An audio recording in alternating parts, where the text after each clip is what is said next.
Gate അതിനകത്ത് കയറി കഴിഞ്ഞാൽ എല്ലാം കാണുക ചെയ്യാവുള്ളൂ, ഒന്നും മിണ്ടരുത്. എന്തെങ്കിലും സംശയം ഉണ്ടെങ്കിൽ ആ മതില് കടന്നു കഴിഞ്ഞാൽ ചോദിക്കാവുള്ളൂ. മനസ്സിലായി. പിന്നെ പുള്ളി കാണിക്കുന്ന പോലെ കാണിക്കണം. അച്ഛാ, നമുക്ക് ഈ ഉച്ചയായല്ലോ, അച്ഛന് വേറെ കാര്യങ്ങളും പോകാനുണ്ടല്ലോ. നമുക്ക് ഇനി ഒരു അവസരത്തിൽ ബാക്കി കുറച്ച് കാര്യങ്ങൾ പറയാം. ഒരു കുഴപ്പമില്ല. Thank you so much. മമ്മ ഒരു വാക്ക് പറയാമോ? എന്തേലും ഫിർമിലേങ്ക എന്ന് പറഞ്ഞുതരും. ഫിർമിലേക്ക് അല്ലേ?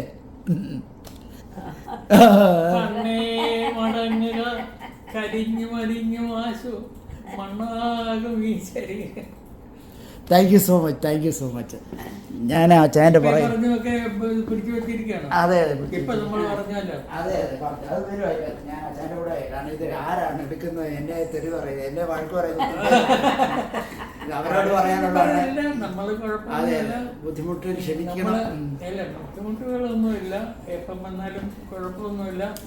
ഇതൊക്കെ പറഞ്ഞാൽ ഞങ്ങൾ വേറെ ഒരുപാട് കാര്യങ്ങളുണ്ട്. ഞങ്ങൾ അഡോപ്റ്റ് ചെയ്തൊരു പയ്യനുണ്ട്, പുള്ളിയോട് ഞാൻ പറഞ്ഞു ഇപ്രാവശ്യം നീ വരുമ്പം വിളിക്കുന്നുണ്ടെന്ന് പറഞ്ഞു. അഡോപ്റ്റ് ചെയ്ത പയ്യനെ അമേരിക്ക അഡോപ്റ്റ് ചെയ്തെന്ന് പറഞ്ഞു കഴിഞ്ഞാൽ അബാൻഡൻ ചൈൽഡ് ഞങ്ങൾ വളർത്തിയെടുത്ത് കല്യാണം കഴിപ്പിച്ച് 2 പിള്ളേരുമുണ്ട്, ജോലി ചെയ്യുന്നുണ്ട്. അവർക്ക് ഞങ്ങൾ താമസിക്കുന്നിടത്ത് താമസിക്കണമെന്നുള്ള ഉദ്ദേശത്തിൽ അവർ ഞങ്ങൾ നോർത്ത് കരോളിനായി താമസിച്ചപ്പം അവിടെ വന്ന് താമസിച്ചു. അവിടുന്ന് ഞങ്ങൾ സൗത്ത് കരോളിനായി പോയി. സൗത്ത് കരോളിനായി വന്ന് അവിടെ താമസിച്ചു. അത് കഴിഞ്ഞ് അവരവിടെ ഒരു വീട് മേടിച്ച് വെച്ചപ്പോൾ ഞങ്ങൾ ഇങ്ങോട്ട് പോകുന്നു. അവരവിടെ സ്റ്റക്കായി. അവർ അമേരിക്കക്കാരോ? വൈറ്റ്സ് ആണോ? മലയാളി അബാൻഡോ? പിന്നെ എനിവേ അച്ഛനെ ഒരു കൊച്ചിനെ ഒരു കൊച്ചിനെ അപ്പനും അമ്മയും ഉപേക്ഷിച്ചാൽ അതിനെന്നാ പറയുന്നത്? തീർച്ചയായിട്ടും അനാഥ പയ്യൻ തന്നെയാണ്. അതെ. ഇവൻ പിന്നെ നേഴ്സിംഗ് പാസ്സായതാണ് നാട്ടിൽ നിന്ന് പാസ്സായി. അവൻ്റെ അമ്മാച്ചൻ അവൻ്റെ അമ്മയെ കൊണ്ടുവന്ന കൂട്ടത്തിൽ ഇവനെയും കൊണ്ടുവന്നു. അവരിവിടെ വന്ന് കുറച്ച് നാൾ കഴിഞ്ഞപ്പോൾ അമ്മാച്ചനും തള്ളയായിട്ട് പിണങ്ങി. അങ്ങനെ അവിടുന്ന് മാറേണ്ടി വന്നു. ഇവൻ നാട്ടിൽ നിന്ന് നേഴ്സിംഗ് പാസ്സായതാണ്. പക്ഷേ പുള്ളിക്കാരന് ഇതേ ഉള്ളൂ, ഡിപ്ലോമയേ ഉള്ളൂ. പരീക്ഷ എഴുതണം, അല്ലെങ്കിൽ പരീക്ഷ എഴുതണം, അത് വേറെ കാര്യം. പക്ഷെ അവന് പരീക്ഷ എഴുതിയാലും അവൻ ആറിനായിട്ട് കിട്ടിയല്ല. അവന് ഡിഗ്രി വേണം ഇവിടെ. BS ഡിഗ്രി ഉണ്ടെങ്കിൽ കോഴ്സ് പഠിക്കണം. അപ്പം അങ്ങനെ വന്നു. അമ്മാച്ചനുമായിട്ട് തെന്നി. അത് കഴിഞ്ഞ് അമ്മയും അവനും കൂടെ താമസിച്ചു. അപ്പം അമ്മയ്ക്ക് ജോലിക്കൊക്കെ പോകുന്നയാളാണ്, പക്ഷെ പോവുകയില്ല. അങ്ങനെ ഇരുന്ന് കഴിഞ്ഞാൽ അവൻ്റെ അപ്പനെയും കൊണ്ടുവന്നു. അപ്പനെയും കൊണ്ടുവന്നു കഴിഞ്ഞാൽ അമ്മയും അപ്പനും കൂടെ വീട്ടിലിരുന്ന് തിന്നുകയും കുടിക്കുകയും ചെയ്യുകയും ഇവനെ അറാസ്. അപ്പൻ കമ്മ്യൂണിസ്റ്റുകാരനാണ്. ഈ പുള്ളി അമേരിക്കയിലായതുകൊണ്ട് നാട്ടിൽ നിന്ന് കമ്മ്യൂണിസ്റ്റുകാരുടെ ലെറ്റർ വരും, അതിന് പൈസ വേണം, ഇതിന് പൈസ. അമേരിക്കയില്ലേ, അതിന് ഇവൻ പയ്യൻ കൊടുക്കണം. ഇവൻ എന്ന ഒരു നേഴ്സ് സൈഡായിട്ട് ജോലി ചെയ്യുന്നത്. വാടക കൊടുക്കണം, 2 പേരുടെ ചിലവുണ്ട്. പിന്നെ ഇവരെ 2 പേരും ജോലിക്ക് പോകില്ല. ജോലിക്ക് പോകാവുന്നവരാ, അല്ല ആരോഗ്യമില്ലാത്തവരല്ല, പോവുകയില്ല. വീട്ടിൽ നല്ല ചാപ്പാട് കഴിച്ച് ഇങ്ങനെ ചുമ്മാ ഇരിക്കണം. അപ്പോൾ അവരൊക്കെ നാട്ടിൽ കേട്ടിട്ടുണ്ട്. അപ്പോൾ അമേരിക്കയിൽ ആറിന് നല്ല ശമ്പളമാണ്. അത് വെച്ച് ഇവനോട് പെരുമാറി. അങ്ങനെ ഇരുന്ന് ഇവന് അമ്മാച്ചൻ്റെ അവിടുന്ന് ചാടിച്ചു വിട്ടു. പിന്നെ ഇവൻ തന്നെ ജോലി ചെയ്ത് വാടകയും കൊടുത്ത് ഇങ്ങനെ താമസിച്ചു. അപ്പം ഞങ്ങൾ ആ സമയത്താണ് പരിചയപ്പെടുന്നത്. അങ്ങനെ ഇരുന്ന് കഴിഞ്ഞ് അവന് ഒരിടത്ത് ജോലി കിട്ടിക്കഴിഞ്ഞപ്പോൾ അവന് പോകാൻ വണ്ടിയില്ലാതെ എങ്ങനെയാണ് ജോലിക്ക് പോകുന്നത്. അങ്ങനെ എൻ്റെ അടുക്ക വന്നു. അവനും അവൻ്റെ അമ്മയും കൂടെ വന്നു. പറഞ്ഞു, ഞങ്ങൾ ഇതുപോലെ ഒരു പ്രശ്നമുണ്ട്, വണ്ടി മേടിക്കണം എന്ന് പറഞ്ഞു. അപ്പം ഞാൻ കോസൈൻ ചെയ്ത് കൊടുത്തു. മനസ്സിലായി. വണ്ടി മേടിക്കാൻ പുതിയൊരു വണ്ടി വാങ്ങിച്ചു. പക്ഷേ കണ്ടീഷനിലാണ്. ഞാൻ പറഞ്ഞു ഇതിൻ്റെ അതായത് ഇൻസ്റ്റാൾമെൻറ്റ് അടച്ചോണം, സമയാസമയങ്ങളിൽ അടച്ചോണം. അടച്ചില്ല, ഇതിനെന്തെങ്കിലും പ്രശ്നം വന്നാലും ഞാൻ വണ്ടി കൊണ്ടുവരും. പിന്നെ എനിക്ക് വണ്ടി കിട്ടുകയില്ല. ഇങ്ങനെ കണ്ടീഷൻ വെച്ചു. അതുപോലെ തന്നെ അതിന് ആ വണ്ടി പിന്നെ വെച്ച് വേറെ കടയെടുക്കാൻ ഒക്കെയില്ല. ഒക്കെ സമ്മതിച്ചു മേടിച്ചു. പക്ഷേ ഇടയ്ക്ക് അവൻ Payment default ആയി. അത് ഡിഫോൾട്ടൊന്നും ആയില്ല, അവൻ പൈസ കൊടുക്കുന്നുണ്ട്. പക്ഷെ ഈ വണ്ടിയിൽ പിന്നെയും അവൻ ലോൺ എടുക്കാൻ നിൽക്കുന്നു. അപ്പം പറഞ്ഞ് ഞങ്ങളെ എന്നെ പോലെയാണ്, ഇതിന് ചിലവിന് തികയുന്നില്ല. നമുക്കറിയാലോ ഒരു നേഴ്സസ് കിട്ടുന്ന എന്നതാണ്. ഈ രണ്ടുപേരെ ഒരു വാടകയും കൊടുത്തതാണ്. പിന്നെ ഞാൻ പറഞ്ഞു ഈ പ്രാവശ്യം കൂടെ പിന്നെയും ലോൺ എടുക്കണമെങ്കിൽ ഞാൻ സൈൻ ചെയ്ത് കൊടുക്കണം. അപ്പം ഞാൻ സൈൻ ചെയ്ത് കൊടുത്തു. ഞാൻ പറഞ്ഞു ഇനിയും ഇത് ലാസ്റ്റ്, ഇനിയും ഞാൻ ചെയ്യലെന്ന് പറഞ്ഞു. ഒക്കെ ചെയ്ത് ചെയ്താലും അവൻ അതിൻ്റെ പൈസയൊക്കെ അടക്കും. അങ്ങനെ നേഴ്സസ് ഇതായിട്ടിരുന്നു. ഇങ്ങനെ ഇരുന്ന് കഴിഞ്ഞപ്പോൾ ഇവർ നാട്ടിൽ പോയപ്പോൾ ഇവൻ്റെ പേർക്ക് ഒരു കല്യാണം ആലോചിച്ചു. കല്യാണം ആലോചിച്ചെന്ന് പറഞ്ഞാൽ ഇവൻ പഠിച്ചപ്പം ഒരു പെണ്ണുണ്ടായിരുന്നു, അവളെ ആലോചിച്ച് കഴിഞ്ഞാൽ കെട്ടിക്കില്ല. കാരണം ഇവൻ്റെ ചേട്ടൻ കെട്ടിയിട്ടില്ല. ചേട്ടൻ കെട്ടാതെ അനിയനെ കൊണ്ട് കെട്ടിക്കില്ല. അങ്ങനെ എന്തൊക്കെയോ ബഹളം ഉണ്ടായി. ഇവനെ ചേട്ടൻ നാട്ടിൽ എടുത്തിട്ട് അടിച്ചു പാടുവെച്ചു.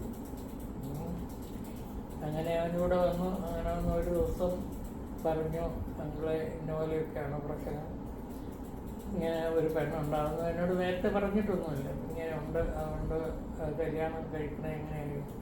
ഞാൻ പറഞ്ഞു നിനക്ക് ആ പെണ്ണിനെ കല്യാണം കഴിക്കാൻ സമ്മതവും പെണ്ണിന് നിന്നെ കല്യാണം കഴിക്കാൻ സമ്മതമാണെങ്കിൽ ഈ കല്യാണം ഞാൻ നടത്തിത്തരാമെന്ന് പറഞ്ഞു. അങ്ങനെ ഞങ്ങൾ രണ്ടും നാട്ടിൽ പോയപ്പോൾ പെണ്ണിൻ്റെ വീട്ടിൽ പോയി പെണ്ണിനെ കണ്ടു, പെണ്ണിൻ്റെ അപ്പനെയും അമ്മയൊക്കെ കണ്ടു കൊടുക്കാനൊക്കെ പറഞ്ഞു. അത് കഴിഞ്ഞ് ഇവിടെ വന്ന് ആ പെണ്ണിനെ ഇവനെ കൊണ്ട് ഫയൽ ചെയ്യിച്ച് പെണ്ണിനെ ഇവിടെ കൊണ്ടുവന്ന് കല്യാണം കഴിച്ചു. ഇതിനോടിടയ്ക്ക് അപ്പനും അമ്മയും ഇവിടെ കിടന്ന് ഭയങ്കര ബഹളമായി. രണ്ടിനെയും പറഞ്ഞ് നാട്ടിൽ വിടാൻ പറഞ്ഞു. ജോലിയും ചെയ്യലൊന്നുമില്ല. അവൻ വന്നാൽ വീട്ടിൽ സ്വൈര്യമില്ല. കാരണം നാട്ടിൽ നിന്ന് പൈസ അയക്കെടുത്തു ഓരോരുത്തർ. ഇവൻ പൈസ അയച്ചു, എവിടുന്ന് കൊടുക്കുന്നു?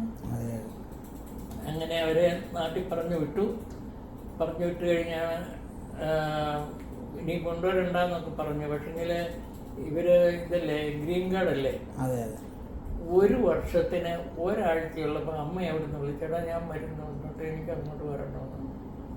അപ്പം വരണമെന്ന് പറഞ്ഞു. ഞാൻ പറഞ്ഞു കൊണ്ടുവരുന്നതിന് കുഴപ്പമില്ല, പക്ഷേ നിങ്ങൾ കണ്ടീഷൻ വെച്ച ഒരാൾ ഇവിടെ വന്നു കഴിഞ്ഞാൽ മര്യാദയ്ക്ക് ജീവിക്കണം, ജോലിക്ക് പോകാമെങ്കിൽ പോകുന്നില്ലേ പോകണ്ട, പക്ഷേ വീട്ടിൽ വഴക്കും കാര്യങ്ങളൊന്നും ഉണ്ടാക്കില്ല. ഇതെല്ലാം സമ്മതിച്ച് വന്നു. അവസാനം ഈ പെണ്ണിനെ ഫയൽ ചെയ്ത് പെണ്ണിനും ഇത് കിട്ടി, പെണ്ണും വന്നു. ഇവൻ്റെ കല്യാണവും കഴിഞ്ഞു. ഇവർ സന്തോഷമായിട്ട് കുറച്ച് നാൾ താമസിച്ചു. അത് കഴിഞ്ഞ് ഈ കള്ള ഇടത്തൂടെ ഈ ചേട്ടനെ കൊണ്ടുവരണം. അവൻ പറഞ്ഞു ഞാൻ കൊണ്ടുവരത്തില്ല, ഞാൻ സ്പോൺസർ ചെയ്യില്ല. കാരണം ചേട്ടൻ നല്ല വിദ്യാഭ്യാസമുള്ള ഒരു IT-കാരനാണ്, ജോലി ചെയ്യില്ല, മടിയുണ്ട്, ചുമ്മാ ഉഴപ്പി നടക്കണം. ഇങ്ങനെ കമ്മ്യൂണിസ്റ്റുകാരനല്ലേ, അപ്പം കമ്മ്യൂണിസ്റ്റ്, അത് കണ്ടുപിടിച്ചതാണ്. അങ്ങനെ വന്നപ്പം ഇവൻ പറഞ്ഞ് ഞാൻ കൊണ്ടുവരില്ല, കൊണ്ടുവന്ന് കഴിഞ്ഞാൽ ഒരാഴ്ച എൻ്റെ കൂടെ താമസിക്കാതെ കഴിഞ്ഞാൽ എവിടെയാണ് നിങ്ങൾ അമ്മയും പോകണം മകനും പോകണം എന്ന് പറഞ്ഞ് അങ്ങനെ വന്നില്ല. ഞാൻ പെണ്ണുമായിട്ട് വഴക്കായി. അങ്ങനെ ഇരുന്ന തള്ളയും പറഞ്ഞ് നാട്ടിൽ വിട്ടു. അവരെ കൊണ്ട് കല്യാണം കഴിപ്പിച്ചു. ഇപ്പം 2 പിള്ളേരുണ്ട്. മൂത്ത കൊച്ചിന് 5 വയസ്സായി, മറ്റേന് 3 വയസ്സ്.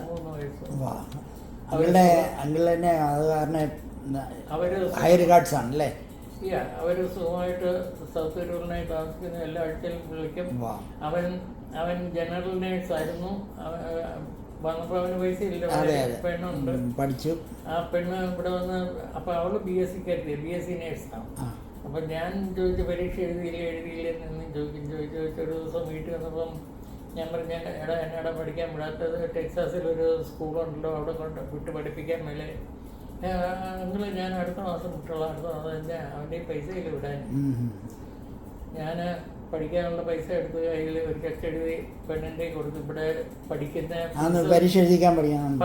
ഇവിടെ പഠിക്കുന്ന 4 മാസമായിട്ട് പഠിക്കണമായിരുന്നു. അതിൻ്റെ ഫീസും പിന്നെ ഇവിടെ താമസിക്കാനുള്ള പൈസ ഞാൻ ഒരു ചെക്ക് എഴുതി കൊടുത്തു. ഞാൻ പറഞ്ഞു പോയി എഴുതാൻ പറഞ്ഞു. അങ്ങനെ അവളിവിടെ വന്ന് പഠിച്ച് പാസ്സായി. ഞാൻ പറഞ്ഞു ഈ പൈസ പഠിത്തം കഴിഞ്ഞ് ജോലി കിട്ടിക്കഴിഞ്ഞ് തിരിച്ചു തരണമെന്ന് പറഞ്ഞു. തിരിച്ചു തന്നു. പക്ഷേ അങ്ങനെ കൊടുത്തുകൊണ്ട് അപ്പം അവൾക്ക് ജോലിയായി. അപ്പം ഇവന് BSc ഇല്ലാത്ത നേഴ്സായിട്ട് കിട്ടുകയില്ല. തീർച്ചയായും. അത് കഴിഞ്ഞ് ഇവൻ സ്റ്റേറ്റ് ബോർഡ് എഴുതി പാസ്സായി, എന്നാലും ജനറൽ നേഴ്സ് അതുകൊണ്ട് കിട്ടിയില്ല. അത് കഴിഞ്ഞ് ഈ ബ്രോൺസ്വില്ലിൽ അവന് ജോലി കിട്ടി. ബ്രോൺസ്വില്ലിൽ ഒരൊറ്റ ഹോസ്പിറ്റലാണ് ഈ അമേരിക്ക മൊത്തം നടന്നിട്ട് കിട്ടിയത്. അവിടെ പോയി ജോലി ചെയ്തു. അവിടെ ജോലി ചെയ്തുകൊണ്ട് ഇരുന്നിടത്ത് അവൻ പഠിച്ച് BS പാസ്സായി. അവൻ ആറിനായി. അവർക്ക് രണ്ടുപേർക്കും ജോലി കിട്ടിക്കഴിഞ്ഞപ്പം ഞങ്ങൾ താമസിക്കുന്നിടത്ത് താമസിക്കണമെന്നും പറഞ്ഞ് അവിടെ നിന്ന് അവൻ നോർത്ത് കരോളിനായി വന്നു. അവിടെ നോർത്ത് കരോളിനായി വന്നപ്പോഴും ഞങ്ങൾ സൗത്ത് കരോളിനായി. അവിടെ നിന്ന് സൗത്ത് കരോളിനായി വന്ന് അവിടെ ഒരു വീടൊക്കെ മേടിച്ച് കഴിഞ്ഞപ്പോൾ ഞങ്ങൾ ഇങ്ങോട്ട് വരും. ഈ ജൂലൈ എൻഡിലെ വീക്ക് വരുമായിരിക്കും. അന്നേരം കാണാം തീർച്ചയായിട്ടും. തീർച്ചയായിട്ടും ഇത് ഓരോ മനുഷ്യന്റെ സ്ട്രഗിളാണ്. നമുക്ക് എല്ലാവരുടെ വീട്ടിലും പ്രശ്നങ്ങളും പ്രയാസങ്ങളും ഉണ്ടെങ്കിലും ചിലർക്ക് അത് എക്സ്ട്രീമാണ്. അവന്റെ നാട്ടിലെ അപ്പനെ അമ്മയും വിട്ടു. അപ്പൻ മരിച്ചിട്ട് ഇവനെ അറിയിച്ചില്ല. ഫേസ്ബുക്കിൽ കണ്ട അറിഞ്ഞ അവർ രണ്ടാമ്പിള്ളേരേ ഉള്ളോ? അവനിപ്പോഴും നാട്ടിൽ കൂടെ ചുമ്മാ അതിനിടയ്ക്ക് അവന് വട്ട, അത് കാരണം ജോലി കിട്ടുകയെന്നും പറഞ്ഞ് ഇങ്ങനെ വട്ടാന്ന് ഡിക്ലെയർ ചെയ്ത കാരണം ആരും ഇട്ട് ഹയർ ചെയ്യുകയില്ല. ഓരോരുത്തർക്ക് ഓരോ വിധിയുണ്ടേ. അതെ അതെ, അവൻ നല്ല ജോലിക്കാരനായിരുന്നു. ബാംഗ്ലൂരിൽ എങ്ങാണ്ട് ജോലിയായിരുന്നു. അത് കളഞ്ഞേച്ച് മദ്രാസിൽ പോയി ജോലി ചെയ്തു. അതും കളഞ്ഞേച്ച് നാട്ടിൽ കൂടെ തെക്കും മടക്കം നടക്കുക. താങ്ക് യു അച്ചായ, താങ്ക് യു. നമുക്ക് ഒരുപാട് കാര്യങ്ങൾ സംസാരിക്കാനുണ്ട്. അച്ചായൻ്റെ ജീവചരിത്രം ഒരുപാട് പേർക്ക് ഇഷ്ടപ്പെട്ടു. അച്ചായൻ്റെ സംസാരവും ആരാണ്ട് എനിക്ക് എഴുതി പിന്നെ എപ്പിസോഡ് 3-4 അതെ അതെ അതെ അതെ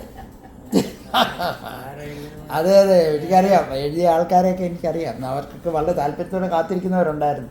ഇതിന് ഫ്യൂച്ചർ കഥകളുണ്ടോന്നൊക്കെ ചോദിച്ചായിരുന്നു. അതെ, നമ്മുടെ ഇവരുടേതൊന്നും എടുക്കണം പോയി ശാന്തി. ഞാൻ എടുക്കാം. ഞാൻ വിളിച്ചിട്ട് ഞാൻ ഈ ആഴ്ചയിലൊക്കെ ഞാൻ ഇച്ചിരി തിരക്കുണ്ടായിരുന്നേ. ഞാൻ അടുത്ത ആഴ്ച ഫ്രീ ഉണ്ട്. ഞാൻ പോയി എടുത്തോളാം. Thank you so much. ആണല്ലേ, ഹാർഡ് വർക്കറാണ് പുള്ളി. അവിടെ 2-3 പേരെ താമസിപ്പിച്ചവരെ ചികിത്സിക്കും. പക്ഷേ താമസിപ്പിച്ച് ചികിത്സിച്ചാൽക്കും അവർക്ക് കുക്ക് ചെയ്യുന്നതും പുള്ളിക്ക് കുക്ക് ചെയ്യുന്നതും ഈ ജോലിയും അതിനോടിടയ്ക്ക് മരുന്നുകൾ ഉണ്ടാക്കും. ചെറിയൊരു മരുന്ന് തോട്ടമൊക്കെ ഉണ്ടാവും. അത് ശരി, അതെല്ലാം തോട്ടം ഞാൻ കണ്ടില്ല. ഞാൻ നോക്കട്ടെ. ഞാൻ അടുത്ത ആഴ്ച വിളിക്കാം അവരെ. കഴിഞ്ഞ ആഴ്ച നമ്മൾ പോയിട്ടുണ്ട്. കഴിഞ്ഞ ആഴ്ച ഞങ്ങളവിടെ പോയിരുന്നു. അത് ഓഫീസായിട്ടാണോ? അത് അവരുടെ വീടാ. ഈ ആ ഓഫീസ് ബിൽഡിംഗ് അതാ കാണിക്കുന്നത് അല്ലേ? അവിടെ തന്നെ ഉണ്ടല്ലേ? വീടിന്റെ ഒരു സൈഡ് അവര് ഹസ്ബൻഡും വൈഫും കൂടി ആയിരുന്നു. അവര് അതിന്റെ ഒരു മുറി വരെ ഉണ്ടോ. ഞാൻ അതൊന്നും കണ്ടിട്ടൊന്നുമല്ല. ഞാൻ പുറത്ത് പോയിരുന്നു പറഞ്ഞു. ഞങ്ങൾ ഒരു പ്രാവശ്യം അവിടെ പോയി ഭക്ഷണമൊക്കെ കഴിച്ചാൽ ഇനിയും കഴിക്കാനും വരണമെന്നൊക്കെ പറയാം. ഈ പറഞ്ഞാല് അവർക്ക് നേരെയില്ല, പിന്നെ ഈ പറഞ്ഞാല് ഞങ്ങൾക്ക് നേരെയില്ല. അതെ അതെ, ദൂരമാണല്ലോ. അച്ഛന് ബെല്ലേറോ ഇച്ചിരി ദൂരം. ഇവിടുന്ന് 20 നമ്മുടെ മർഫി റോഡിൽ നിന്ന് 59 എടുത്തങ്ങ് പോകും. 10 മൈലോ 15 മൈലോ. ഇവിടുന്ന് 20 മൈലോ 18 മൈലോ 20 മൈലോ. ഞാൻ പോയിക്കോളാം അടുത്ത ആഴ്ചയല്ലേ. കാഷ്വലായിട്ടൊന്ന് പോയി കണ്ടിട്ട് പിന്നെ ഒഫീഷ്യലായിട്ട് നമുക്ക് ചെയ്യാം. അതെ അതെ, കാഷ്വലായിട്ട് പോയി കണ്ടിട്ട് പുള്ളിയോട് എന്നാ ചെയ്യേണ്ടതെന്നുള്ളത് ചോദിക്കുക. തീർച്ചയായിട്ടും. താങ്ക് യു റെഫറൻസ് ചെയ്ത്. Thank you so much. All right, okay മാമേ. റെഫർ ചെയ്യാൻ ഒത്തിരി പേരുണ്ട്. Right, thank U.